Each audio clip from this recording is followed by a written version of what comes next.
Did you guys hear Mr. Moon? Yes, we're going to start off with him screaming in our faces. Hello, everyone. I know, I'm sorry. It's really, really bright behind me. Having the whole studio at home thing is very, very challenging in so many ways. In so many ways. So, hello, everybody. Welcome. I'm glad that you're here with us. I was going to try and have Mr. Moon here so that you could see him. He was having none of it. He's really skittish right now. We've been having earthquakes like all month. Actually, I think we had our first earthquake 1 month ago today. And earlier this week we had two 4.2s in 36 hours. And so he's a little skittish right now. So sometimes if he doesn't like see you or know that you're about to touch him and you do, he like pops up in the air and runs off. And he's never been that way. So he's super skittish right now. He's currently whining at the other door where Vince and Olaf are because he wants to go cuddle with Olaf. But I want him out here so that he can potentially come say hi to you guys. So he might just sit on the other side of that door and cry all day. So, an angelic aura. Yeah, wrong person to have an angelic aura. Yeah, Olaf, on the other hand, Jennifer said the animals are sensitive to earthquakes. Olaf, on the other hand, he's like, is food involved? Because if it's not, I don't care. So, yeah, he's very noisy. I might have to let him in because he might sit there and scream the whole time. Anyway, so I hope that I'm not terribly disappointing you today, you guys. I don't have anything planned. I have a canvas here, as you saw. I have nothing planned for it at all. So I may. Oh, did Vince come in? Yeah. Oh, he did. I may paint something as we talk, but really, I just kind of wanted to hang out with you guys and talk. Please make sure that your questions are in all caps. If it's not in all caps, I may miss it, and then it'll seem like I'm ignoring you. I have a cat hair in my eye, and then I'll feel like a jerk. So please make sure your question is all caps. Please remember, chat gets moving really fast, so you might have to ask it a couple of times. And Jesse asks, how do you make yourself be okay with brush strokes and asymmetry? I want to get more realistic, but my paintings are sterile. Jesse, it's seriously practice. Asymmetry is going to be so much funner and more exciting for the viewer than, perfect symmetry. And brush strokes, you painted it with a brush. Why not make it look like a brush? That's all I've got, really. It really is practice. The more you put down a brush stroke and intentionally try not to break it up, the better you'll get at putting down a brush stroke and not breaking it up. And it's like cloudy, you guys. So 1 minute the sun's going to be blazing in, and then 3 seconds from now a cloud's going to go over the sun and it's going to get dark in here. So sorry.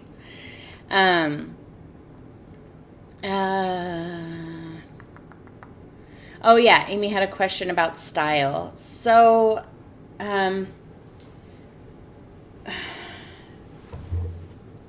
my personal feeling is, and I don't know, this might not be an answer that a lot of you like, but my personal feeling is that we sometimes put way too much emphasis on finding our style. We're worried way too much about finding our style. Like it's this thing that's within us that we have to play like the painting equivalent of 20 questions to find. And if you never find it, then you lose or whatever.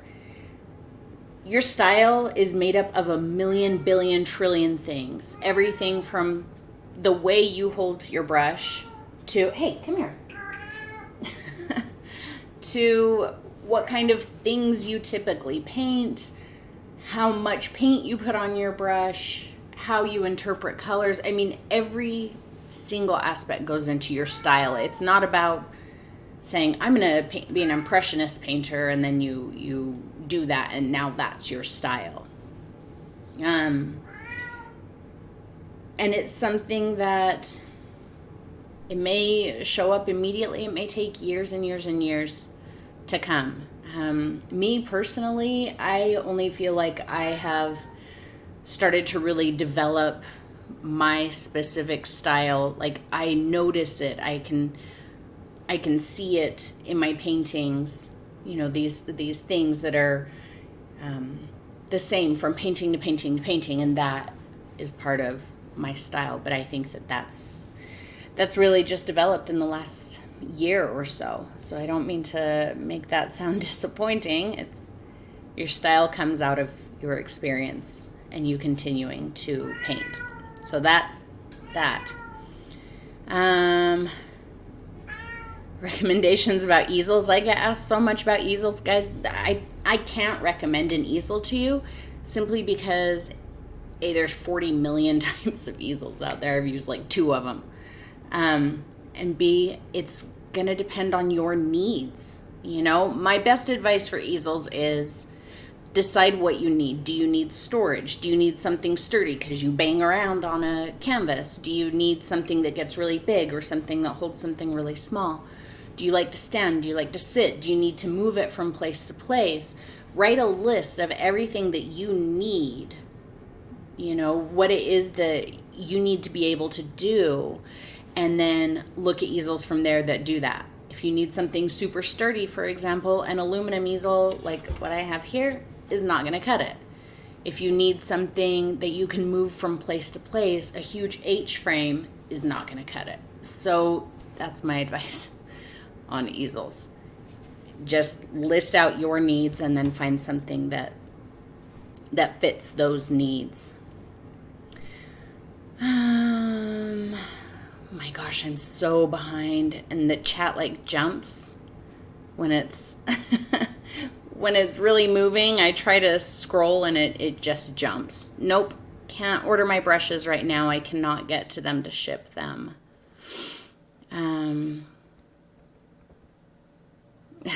Oh, see, now it's jumping. What paint am I using today? None right now. I mean, it's just my normal hodgepodge of acrylic paints, if I paint anything. When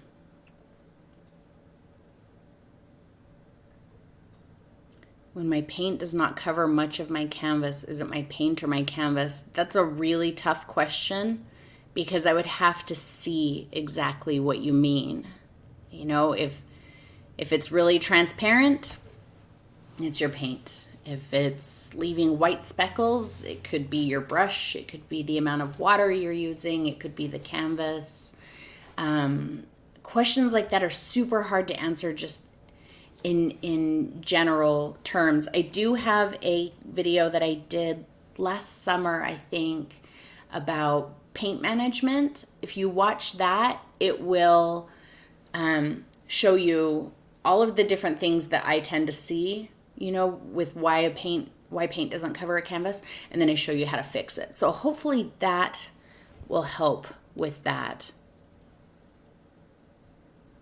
What can you do to get better at painting clouds? Paint clouds. Lots and lots and lots of clouds. Keep painting them. There's no, maybe I'll just like grab a color and just start slapping it onto the canvas and we'll see if anything happens. There's no shortcut to getting better at something. You have to practice. You know, if you're frustrated because it doesn't look good and so you stop doing it, then you're not practicing anymore and then you really won't ever get better at it. So you gotta practice. Okay.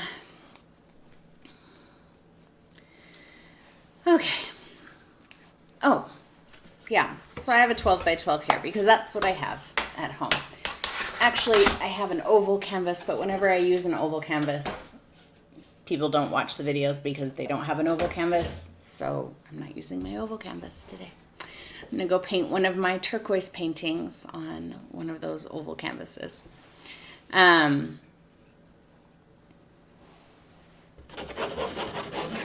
just put a little quinacridone on there. Let's see. Let's just adjust this a little bit so I'm not covering it up. Sorry, guys. Do I use stencils? I do not. Yeah, I would love to see me paint an impressionist landscape today too. I think I'm really just going to kind of go off the top of my head, and if something happens, great. If nothing happens, great. Probably, guys, I'm just going to be honest with you right now. Probably nothing good is going to happen today. You know, stress is not a good way to, it's not a good path to creativity for me. So that's why we didn't have a video Tuesday. That's why I don't have anything for you today. I know I have been doing a lot of my own personal paintings this week. I did, you know, I was able to do some of that. But over the last couple days, I haven't even done that because, you know, I think like a lot of you are just kind of going through stressful cycles right now. We're really good for 1 minute, and then in another minute, we're not very good. So, you know, I'm just hoping that all of this is over and done with soon, because then I can get back into a regular creativity cycle. That's what I'm hoping anyway. I know there's questions right now. Let me just finish what I'm doing here, and then I'll scroll back through chat and answer questions. Do you guys have any topics that you want to talk about? You know, like I like answering questions for you guys, but maybe if we had like a topic that we could discuss for a while, maybe that would be a little more exciting. I don't know. But I'll keep answering all your questions that I can. All right. Let me wash my brush. Sorry, that's probably really loud because I have my microphone on the table today. I'm not wearing it, which is why you can hear me in both ears. Normally when I broadcast live, you can only hear me in one ear.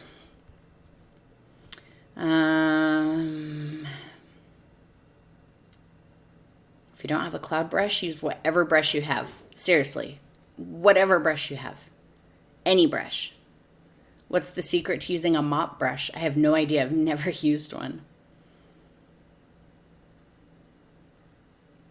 What color is good to use when painting a golden bronze sunset, not yellow or orange? I don't know. Have you tried quinacridone burnt orange? That might be a good one. Of course, I just like to put quinacridone burnt orange in everything. What do you do when you want to paint something original but have no idea what to paint? Well, that's kind of what I'm doing today, Ashley. Typically, it's just about mark making. You know, just start making marks on a canvas without intention. And, you know, maybe a couple of marks will look like something, and you can go, maybe that looks like this, and then kind of chase that. Maybe nothing will happen, but it kind of gets you moving. But that's how I tend to do it, is just start mark making, you know. Grab a couple colors that make you smile and just start slapping them on and see what happens.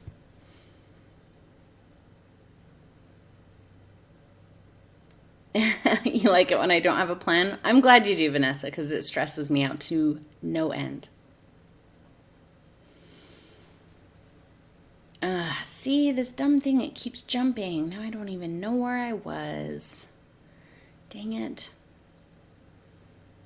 Yes, Tammy, it's super hard to be creative when you're stressed.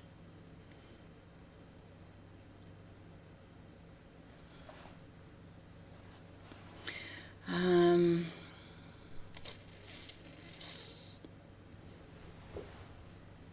Impressionist versus abstract, they don't have to be mutually exclusive. You can all like art styles, whatever, they're interchangeable. You know, you can mix them and match them, and they're not. You can have impressionist realism. You can have abstract realism. You can have, you know, they're all mixable. They're all completely mixable. So it's hard to say, you know, this compared to this. Well, typically impressionist techniques are made up by placing colors next to each other to create visually other colors, you know, giving like the impression of the color. So if you like get up really close to a Seurat painting, what looked like a human face you see is just tiny little dots of like random colors, what appears to be random colors, blues and pinks and greens and yellows and, you know, whatever. And you stand back and you look and you're like, okay, but it's a human face.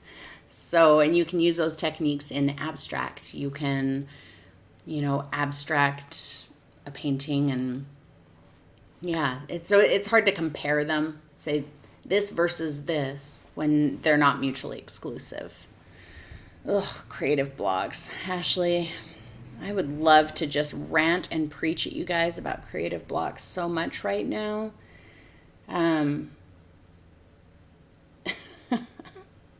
That's kind of a hard one for me when I feel like I'm going through one right now. But yeah, we will kind of talk about that, I'm sure, too. Alicia says tips for creating depth. That's kind of a hard one because it depends on what you're talking about creating depth in.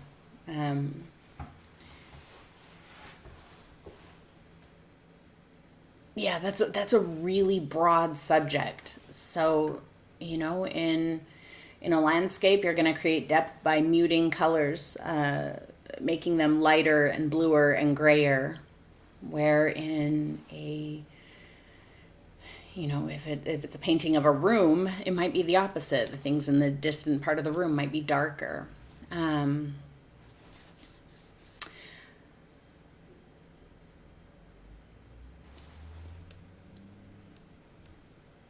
Okay, so creative block. I guess we'll just kind of settle in on, on that one because, you know, like I said, I feel like that's something I'm kind of going through right now. I had several days earlier this week where I was painting for myself and, you know, doing really good and really enjoying the process and you know, busting out some paintings that I was really pleased with and excited about. And then it just like comes to a screeching halt. You know, blocks can hit you just like that. And they can last for, you know, a couple of minutes, or they can last for weeks, or I've heard of people going through it for months or years or whatever. But, you know, not all creative blocks are built the same. So, you know, you can't compare, say, well, you know, this person said they were blocked, but they got over it after a couple of days, so I must be broken because it's taking me a couple of weeks or months or whatever. Everybody's different. You know, and I certainly go through it, sometimes for a couple of hours, sometimes for a couple of months.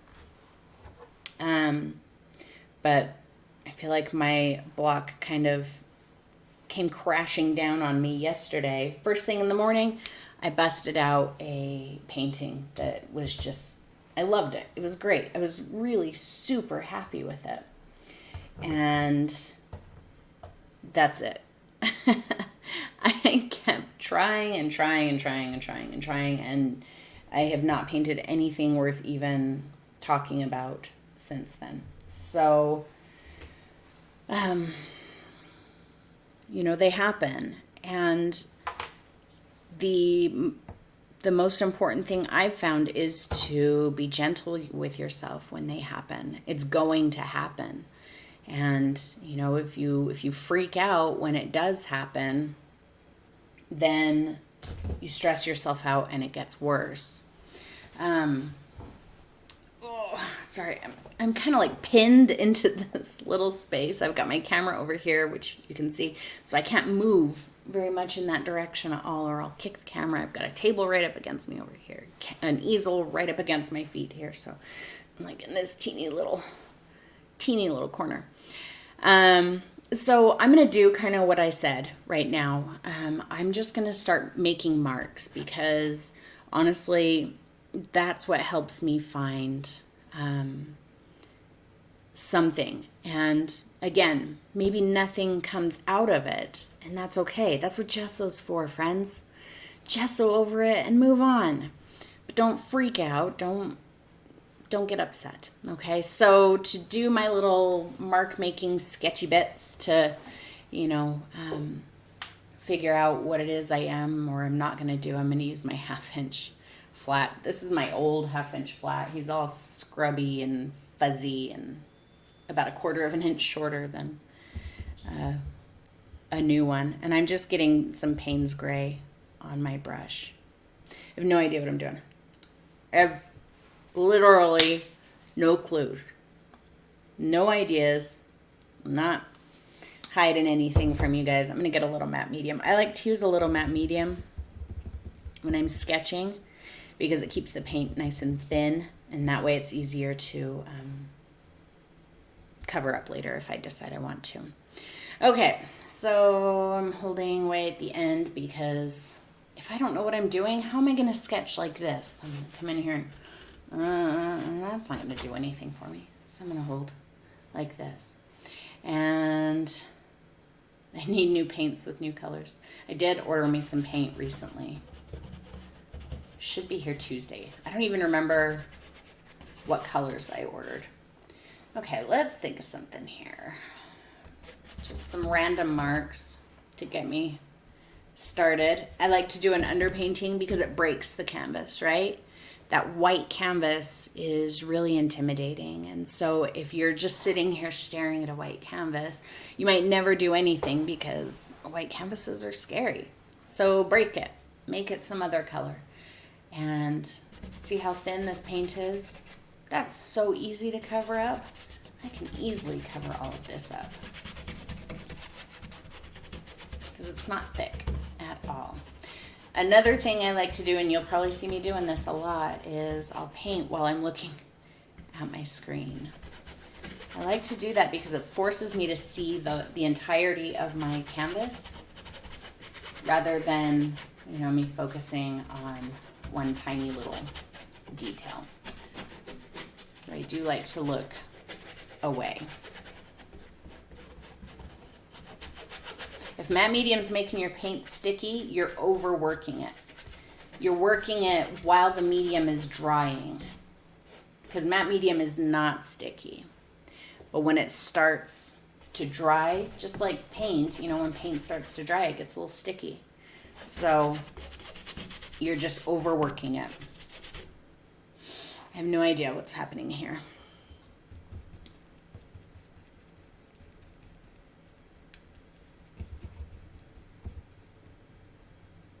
Why doesn't your watercolor paint burst on paper? If the paper's dry, it won't. You wet the paper. There's a ratio. If the paper is too wet, the paint will just sit on it. Some paints spread better than others, some just sit. So there's a lot at play there. But if your paint's not moving at all, I'm guessing it's probably too wet. If it's puddled, it's not going to go. Who knows what's happening here? Maybe I kind of am starting to get an idea.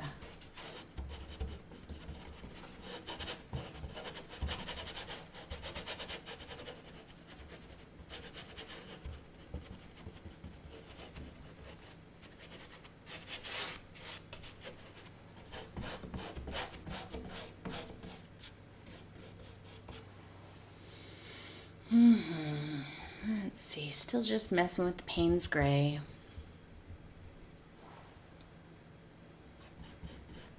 See, you guys, you're already shouting out what you're seeing in what it is that I'm doing here. And if you see something in my scribbles, then you will see something in your scribbles too. You know? Trust in yourself. And just, see, it just got really dark. And just because I tell you trust yourself, please don't misunderstand what I'm saying. That doesn't mean that as long as you trust yourself and you sit down and you do everything I say, it will be fine and you will love your painting. No. You're still going to hate your painting from time to time. You're still going to feel defeated from time to time. But, you know, these are good, you know, techniques to get you started toward getting out of that kind of a funk. But do trust yourself, you know? It's not that cloudy out there. If I turn up the brightness on my camera, your eyes are going to fry out in a minute when the cloud goes away. So we're just going to sit through the darkness. This is why one of the reasons I miss my studio so much is I don't have any natural light in my studio, which sounds like a bad thing, but it's a great thing because I don't have to worry about this. I have really nice lights. If I'm recording at 6 o'clock in the morning or 6 o'clock in the evening, you guys would never know the difference. Foggy forest. Doris knows the way to my heart. I do love me a foggy forest. I am kind of liking this, and I am kind of starting to feel, yeah, and I apologize, you guys, but this is probably going to end up being a little bit of one of my tonal ism paintings. I can't promise it's not going to be creepy. I'm not going to try and make it creepy, but some people kind of have a reaction toward tonal ism. They feel like it's creepy. So, yeah, we'll see. Scribbles are perfectly fine, Adrian. Yeah, never be ashamed of scribbles. Scribbles is great. Scribbles, I love scribbling. Scribbling is my jam.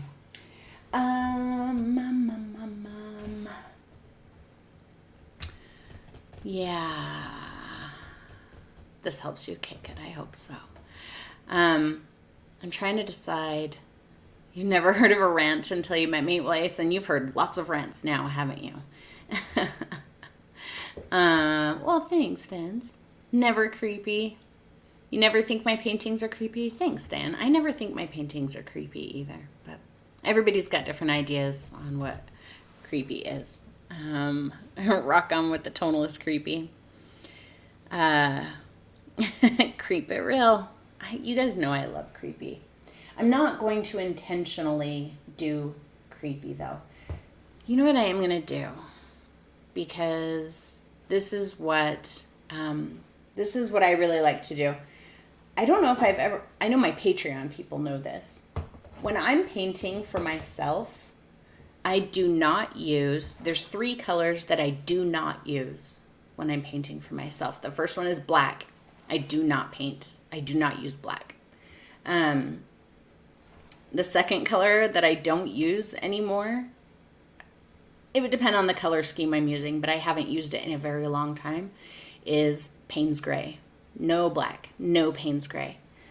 The other color that I do not use while I'm painting for myself is white. I do not use white. No white. I know that sounds really weird. It might sound kind of shocking to you.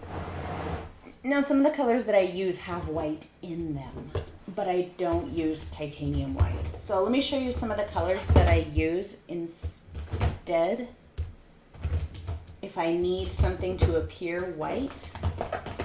I might have shown you guys already. I have these colors by Golden. There's one more. Where is it? There it is. I have these colors by Golden that I use instead of white. So I've got this, let's see. Hello. Titan Violet Pale, Titan Mars Pale, So the violet, and then Mars is kind of orangey. And then my Titan green pale, which is a lot like parchment. You guys remember parchment? The Liquitex parchment, I still use that one too. And then light bismuth yellow. So I'll use those if I need white.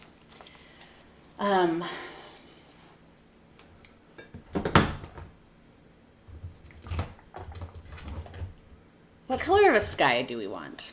Is tonalism like doing a heat map? It's not.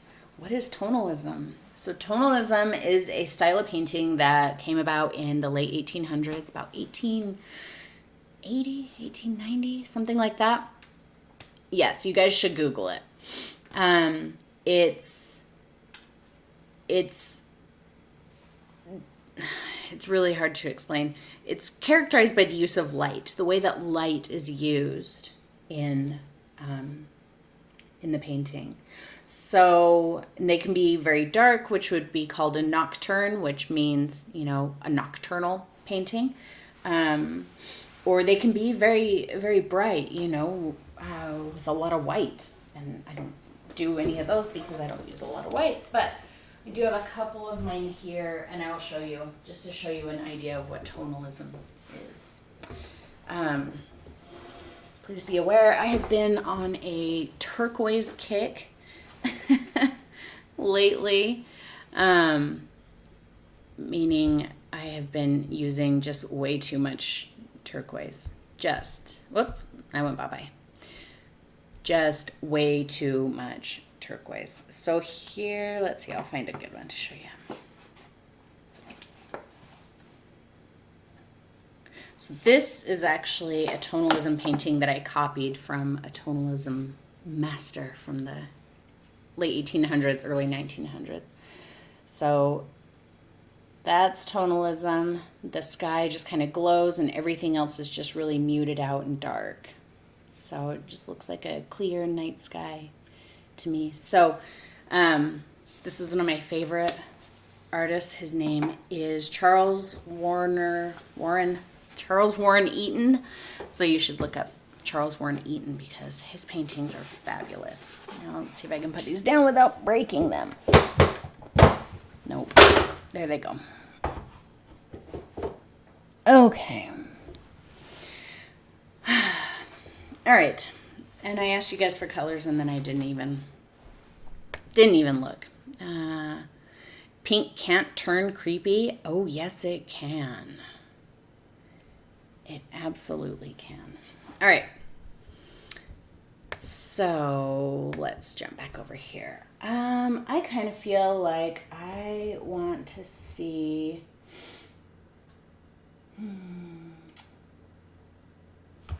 I don't know, guys. You might get some turquoise out of me. I'm not going to go full turquoise like my little paintings that some of you have seen, but I am going to go a bit turquoise because I like turquoise. Can I do that as a tutorial? Probably not. Simply because I think the vast majority of you guys would not enjoy a tutorial on those lines. It takes a lot of patience and time. It's layer after layer after layer after layer. It's sky, trees, sky, trees, sky, trees, glaze it all, sky, trees. It's very, very back and forth. Highly back and forth. I got my turquoise. This is basically just a mixture of phthalo green and phthalo blue. And I think I'm going to use my Titan green pale or parchment if you have parchment, or just titanium white if you don't have any of them, or whatever you want. Okay, so I'm going to put that down.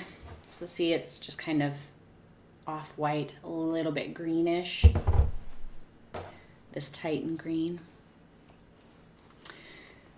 And who was it who asked about brush strokes, about letting brush strokes show?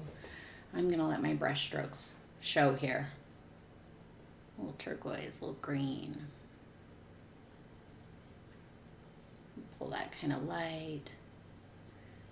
Heavy amount of paint, a little matte medium, just because I like it. I like the texture it gives my paint. I'm going to come in here and just kind of start scumbling in my sky.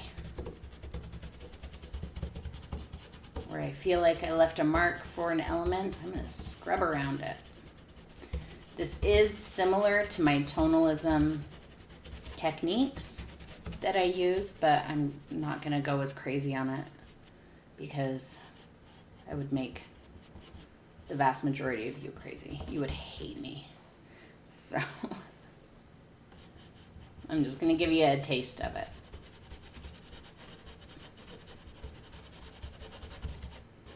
See, I'm almost painting like negative space, meaning I'm painting the sky, and those are going to be, you know, whatever they are going to be. I don't know. We'll see. I just made my color a little bit darker. It's just got a little more of that turquoise in it.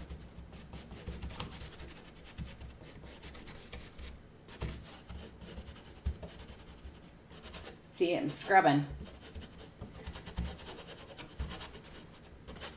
Get crazy with your brush. Let it do what it's going to do. See how I'm holding my brush way far back? If I paint out something, that's okay. I'm open to anything and everything happening here. Except another earthquake. Please cross your fingers that we don't have another earthquake while I'm broadcasting. I'm not like afraid of earthquakes, you know? I've experienced earthquakes before in my life. But this is just a really bad time for earthquakes. Just darker. I just picked up more turquoise and less of the white substitute.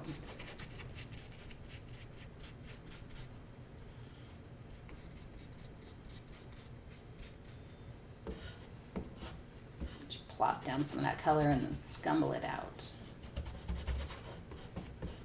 Scumble. Every time I use the word scumble, I get questions about it. What the heck does that mean?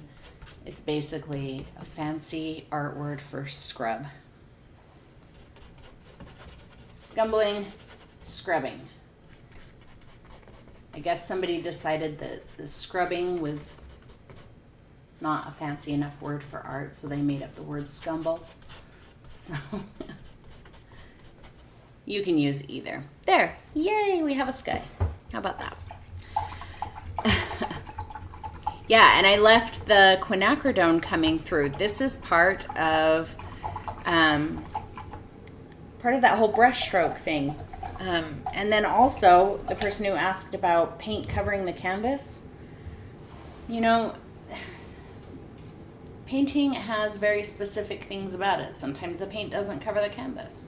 Sometimes brush strokes are going to show no matter what you do. So how about we just embrace them and say, okay, if my paint is not going to cover my canvas all the way sometimes, then I'm going to use an underpainting and I'm going to let it show. See how much that quinacridone shows there through the green? I love it. That's exactly why I did that. I don't do that to challenge myself to cover it up. You know, it's not like, okay, paint this canvas pink so that when you go over it with the green, you know where you need to make it thicker so that that pink doesn't show. Not at all. Look at how much of that pink shows. I'm perfectly happy leaving all of that pink showing. Every bit of it. Okay? Underpainting is very valuable for a lot of reasons. Like we already talked about, it helps you to break the canvas so that you're not, you know, intimidated by this big bright white square in front of your face. Now you've got a pretty color, whatever color you want. It doesn't matter. It really doesn't matter what color. You can randomly grab a color and just slap it down, which is really what I did. I was like, oh, quinacridone makes me happy today. Let's do that. So that's how I chose quinacridone.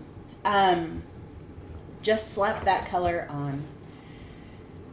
And I'm really just kind of picking random colors. Here's my other favorite color right now is this Utrecht Artist Burnt Sienna. Not the studio one. It's different.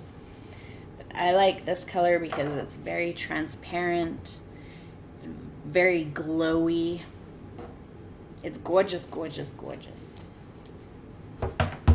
And it does some really incredible things when you mix it with that turquoise. So I know that seems like a strange combination, this orangey color mixed with that turquoise, but it's not. It's magic. Let's do that thing. So mix them together and I get a really nice chromatic black. But watch how magic this is when I throw a little bit of that white in there. Just this incredible gem tone, like gem tone green. It's fabulous. These colors are my jam. So I'm going to load up with a lot. And I'm trying to cross my legs in front of this easel. All right, let's lay in some trees. Maybe I'll keep you zoomed up here a little bit. The depth based on the size. Yeah, so there's a little bit there. If you want to push something far away from you, clearly as things move away, they get smaller. They get closer together with other elements. So yeah, so I created some depth here by taking this off and bringing this down as it goes. And I'm just going to start, I'm still holding my brush that same way. And I'm just dropping that color in there. I'm not being intentional. Well, I mean, okay. I'm being very intentional with my brush stroke, meaning I'm just kind of there. I intend to just put the paint on my canvas, but I'm not getting in here and saying, okay, this is a tree, so there's a tree branch and there's a tree branch. Not at all. That's just going to give me super stiff looking painting. Sometimes when I feel like my brush strokes are too tight, I'm getting too orderly, I'll just scrub like that. So if I come in here and just kind of start touching that in, and then I can just kind of scrub to remind myself to loosen up.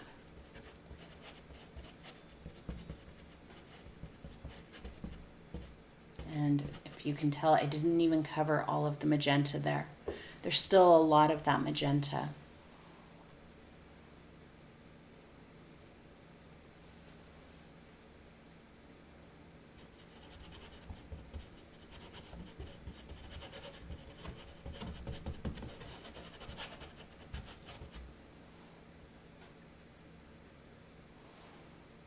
Just mixing up a little bit more. I know sometimes people are worried about, their colors being different every time they go back for more paint, so they mix it all up in the first place. I'm not worried about that. I like my colors being a little different every time, so that's why I like to mix it as I go. If everything were the same color, it would look so static and just really kind of boring, I think.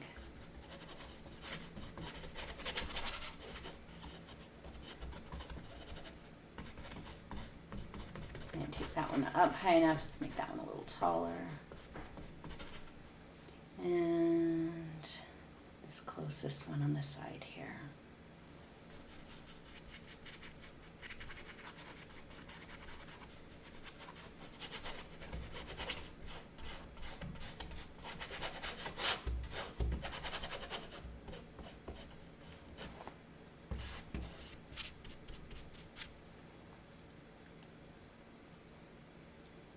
Is it the way we painted at the retreat? Yeah, I guess we did kind of get scrubby, didn't we?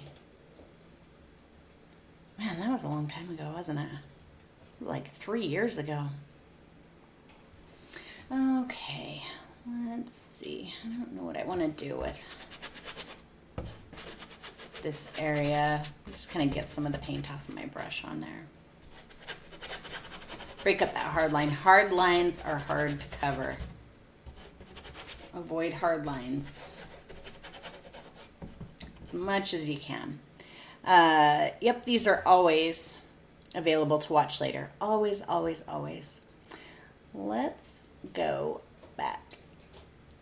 I'm trying really hard not to make you guys seasick here. But all right, let's go back up. Let's push these trees back into the distance even more. At least like this area here, this tree, and then we'll kind of start transitioning into the foreground right about here. So I'm going to show you how we're going to do that. Okay, so I've got my same color. It's just the mixture that I used to paint that in the first place. I'm going to put more blue in it. Because remember, as things move away from you, they get cooler. And some of my green. Well, it's white. I keep saying green, but I'm using that in place of white. I'm going to darken it up just a little bit. That looks super green, especially to you guys. It looks greener to you guys than it does to me. And it's lighter. That might be too light. That's too light. I don't want to go that light yet.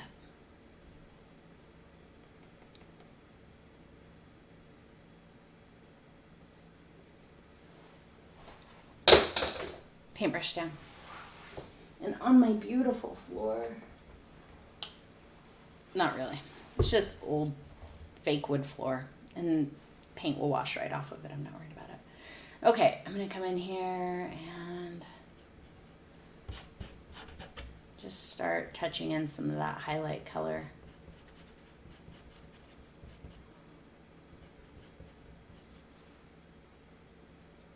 Tiny hint more white. That was way too much.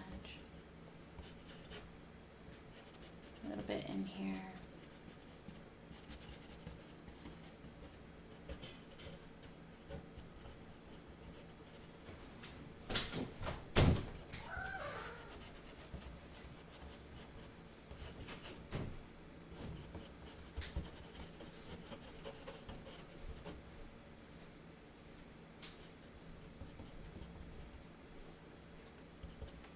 So it's a little bit cooler, meaning bluer as we go back.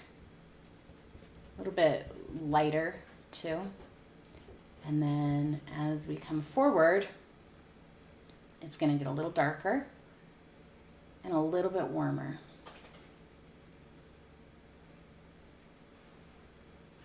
I'm going to start that here. So that might not be quite enough. Let's pull a little bit more of this brown in. It's a little light too, so I'm going to keep adding these colors until it darkens up a bit.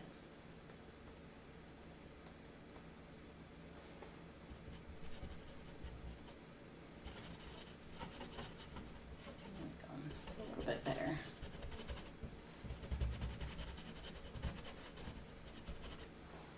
Pull a little bit more brown in there.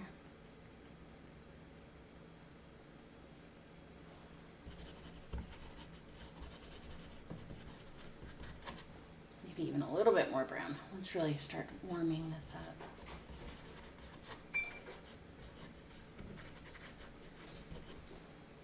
This is a good way to, just work out an idea really quick.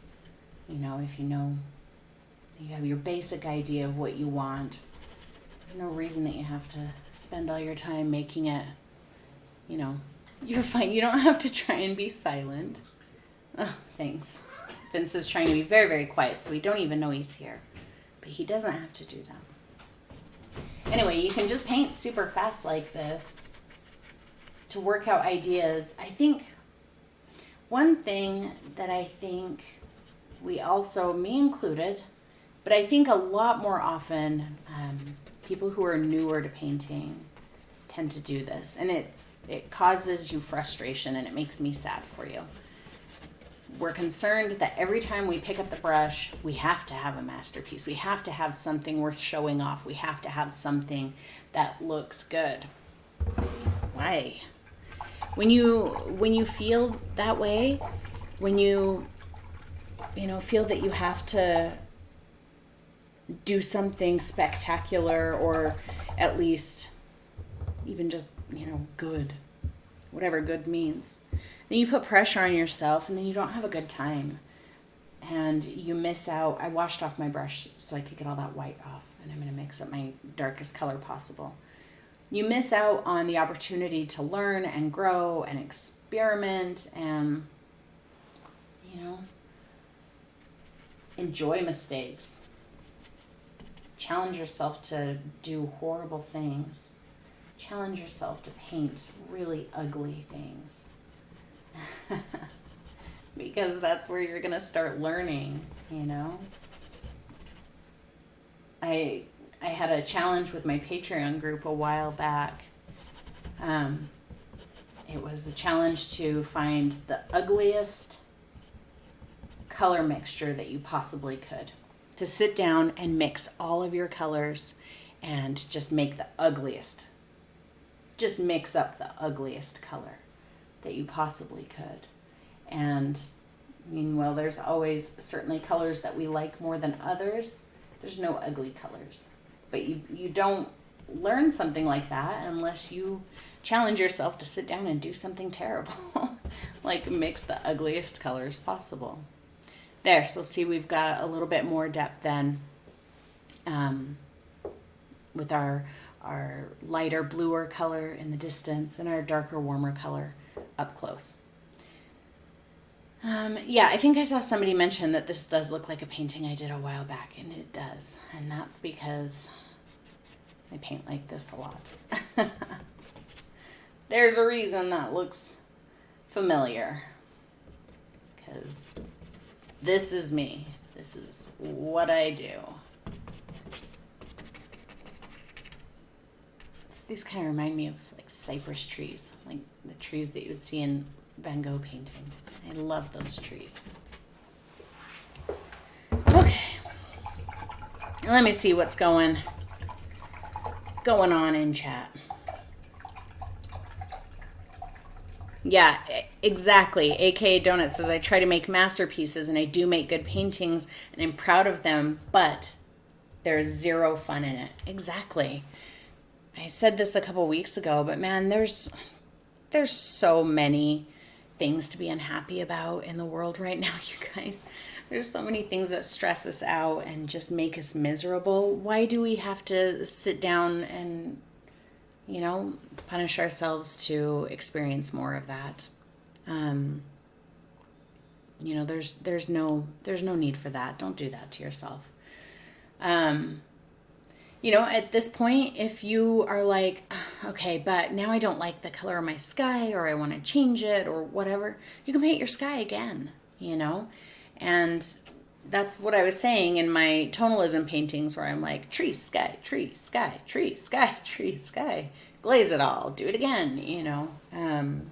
You can do 15 million layers on here if you want and go back and forth. The Starry Night of Bacon, yeah, I've seen that before. That's pretty funny. Let's go down to here. I think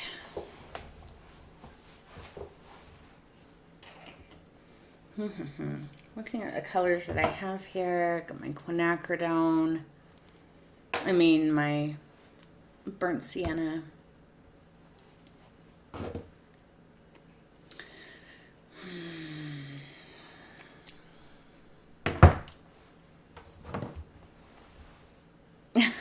Still person of a pig's ear. Is it, Marilyn? I don't know that I would say that just yet. It could all just collapse at any moment. Just a little bit more of my white and my burnt sienna. But I feel like that stands out too much, so I'm just going to pull a hint of that green in there, but we'll just keep it closer on the side of the burnt sienna.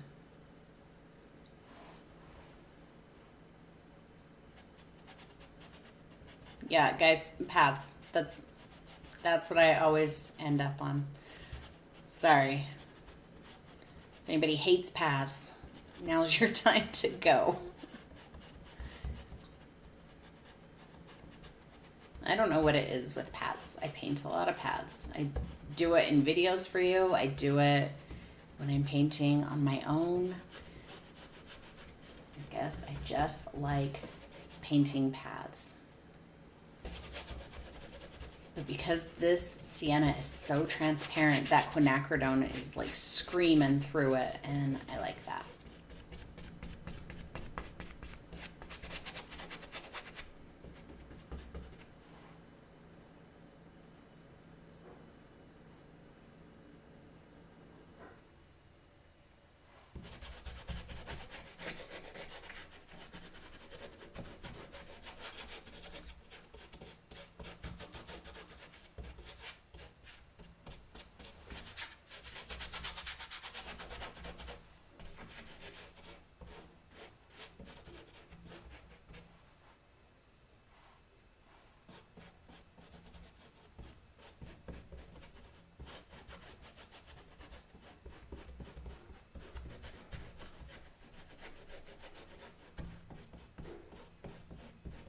think I'm really into paths right now because I want to go hiking so bad.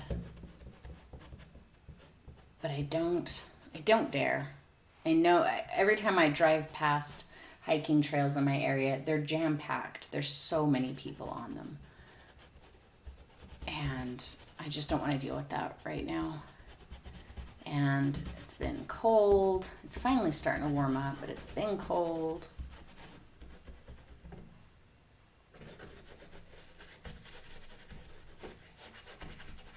I'm just ready to get outside and,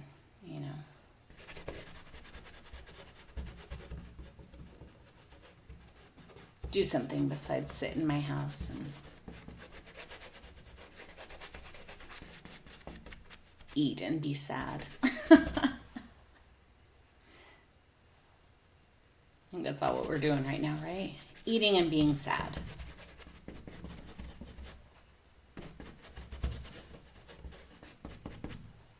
Let's continue that. I'm just picking up my brown and my blue. My brush is dirty. Still has all the colors on it. Just kind of connecting these areas.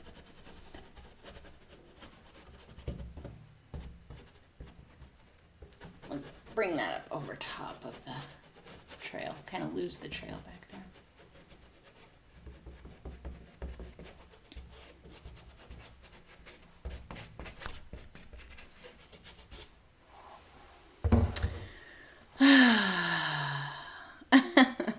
Thanks, Vanessa. I think it's just kind of default. I'm not, it's not like a cry for help or whatever, but I think it's just kind of a default. I think a lot of people, it's just how we're feeling as people right now. I'm sure there are people, but I think as a rule, most people aren't sitting at home going, this is fine. I'm totally fine.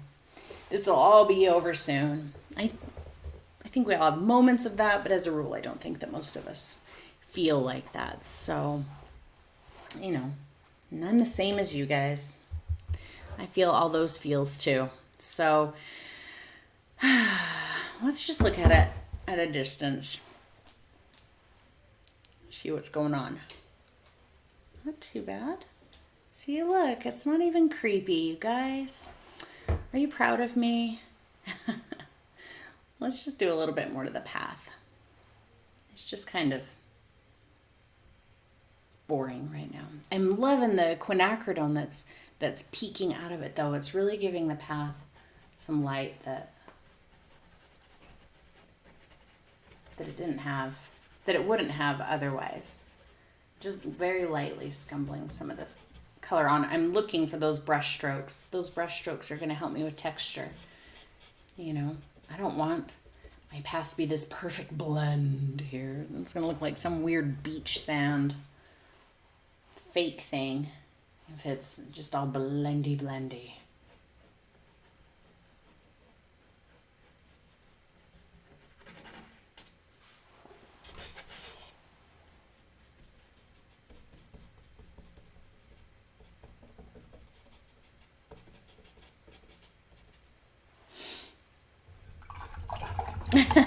Thanks, Deb.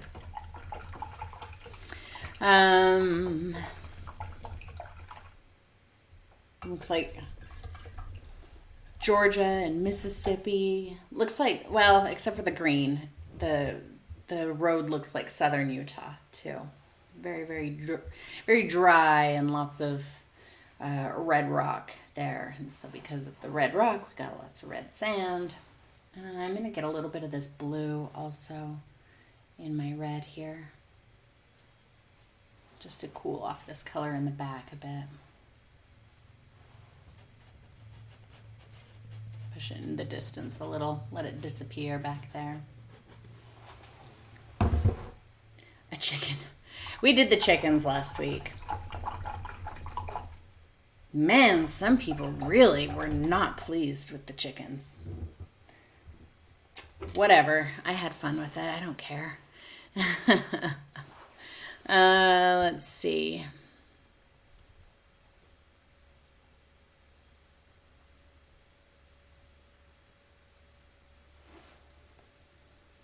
What do you call this style? I don't know.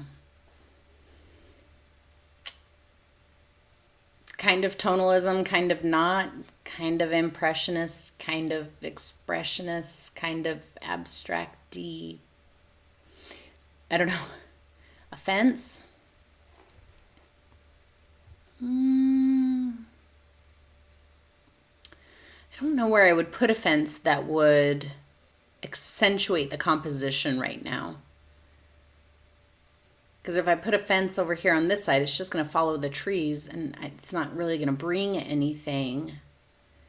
If I put a fence in the front, it's going to be cutting off the road and feel kind of final. I can't think of where I would put a fence.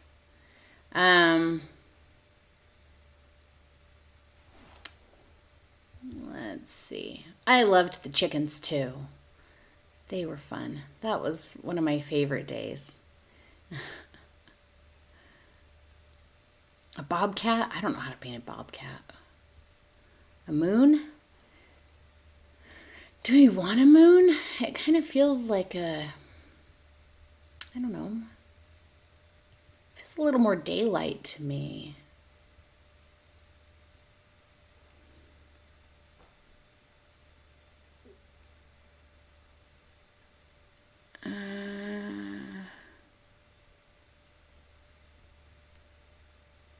Oh yeah, stop painting from if you feel like you are attached to reference photos and that you can't paint unless you have one, stop using them altogether. Seriously, you can get reliant on reference photos and then you break your creativity and you can't think of what to paint on your own because you don't have a reference photo.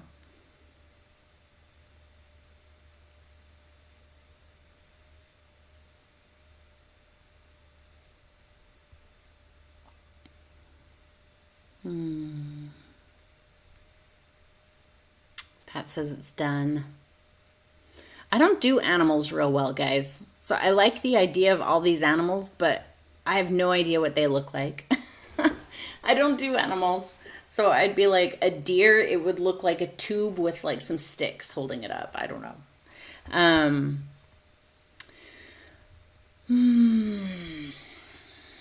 What if, oh, I know. What if,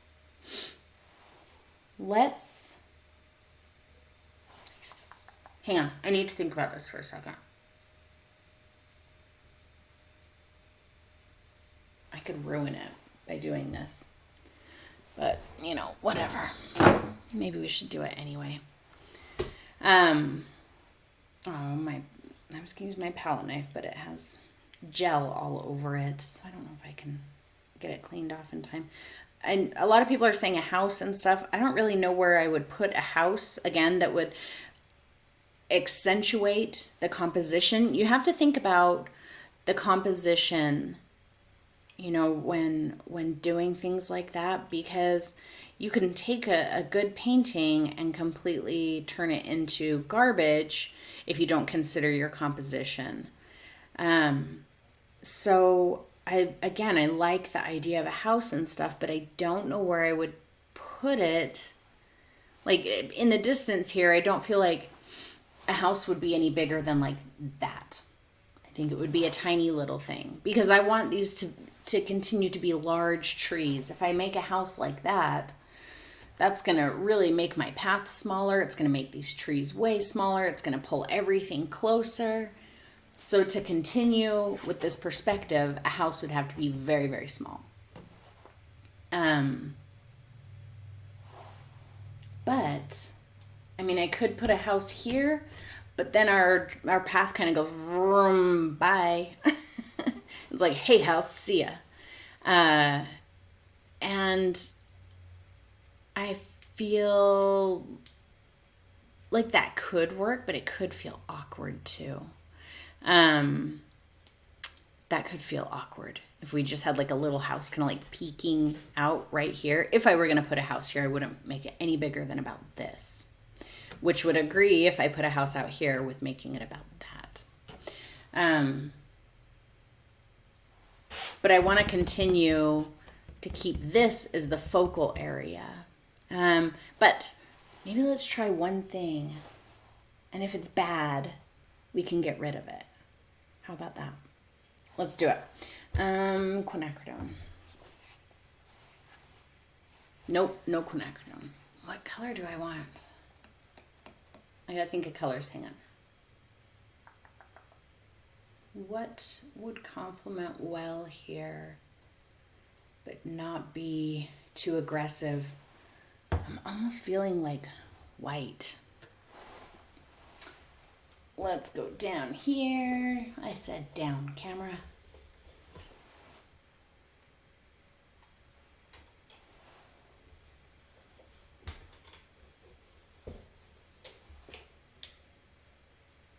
Let's get crazy. Let's not get crazy. We've done crazy before. I've got a little palette knife. This is a very small palette knife. Doesn't matter. I'm going to get a little bit of my white. And let's just see what happens here.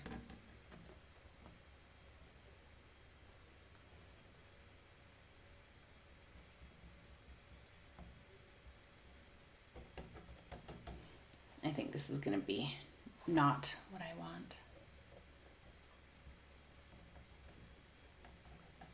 That's a little bit better. I like that movement better.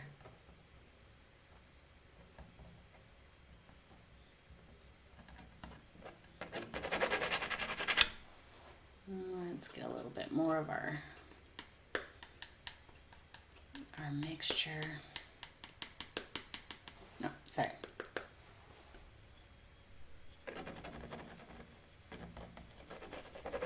I don't know. I don't palette knife real well sometimes. I really want to. Like, palette knife can be really exciting. And I go through phases where I use it a lot, and then I go through phases where I don't use it at all. I'm kind of in a anti-palette knife phase right now. Let's see if we can scratch some. I do this kind of stuff in Patreon all the time, so some of you are new to seeing me destroy paintings, going, let's just see what happens. Well, that sucked. Some of you, you're like, oh yeah, she does this all the time. She destroys paintings all the time. Just a little matte medium. I'm just going to kind of break that up. I don't love this. Gives us a little bit of texture in the front, though, that I kind of like. Oops. Man, I'm covered in paint today, guys.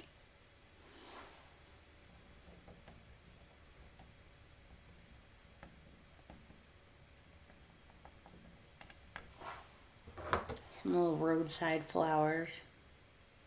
Camera, hello. Where are you? We'll just do a little bit over here. Don't worry, she can fix it. But will she? Deb, will she? I mean, that's the real question. A lighter smear of that white, and we'll just give like suggestions of those. Uh-oh. Did I? Yeah, I think it's my computer, guys. I think my computer's gonna probably shut down here in a second. Hang on, I'll say it in chat, just in case you can't hear me.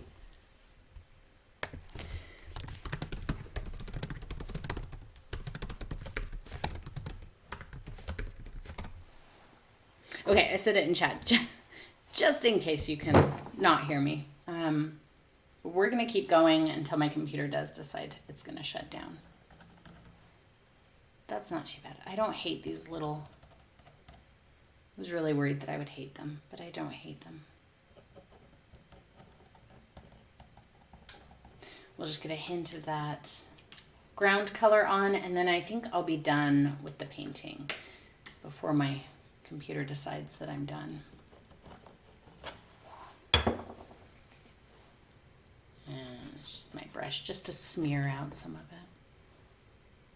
No, it's not your Wi-Fi, guys. It's all me. I promise it's me.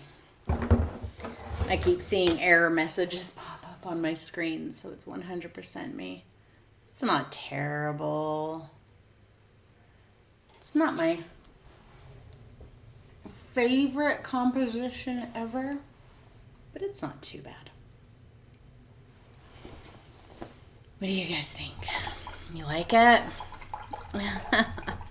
Oh, I don't feel very inspirational, but I hope that I can inspire people because I think that it's really important to do something that you enjoy. Notice I didn't say it's really important for you guys to go out and make incredible paintings. I said it's really incredible. It's really good for you to go out and do things that make you feel good.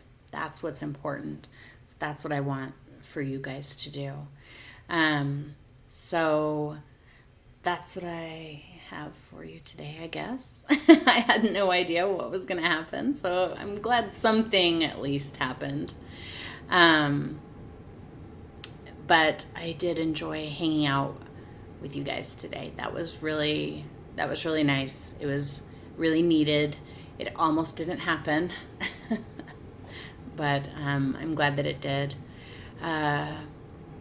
And I'm hoping to be back on Tuesday with another video, but we'll see.